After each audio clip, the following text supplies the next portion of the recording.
Ya viernes dia 12 de outubro de 2018, para mi tarde 10 de manhã, vai tratar o caso Campo Alegre. Tratamento da inteiro dia.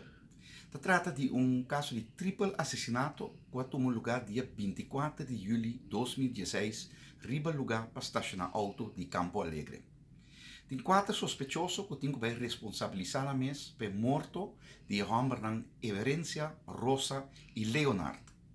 Os sospechosos de homem RMC, JAG, GAG e LAG. Na várias ocasiões, havia corte com o caso aqui, entre outros para registro e proforma setting. Entre outros, 22 de fevereiro de 2017, 23 de junho de 2017, 9 de outubro de 2017, 13 de outubro de 2017, 9 de fevereiro de 2018, 6 de abril de 2018, 6 de julho de 2018 e agora que pues, já viernes, tratamento de caso Campo Alegre.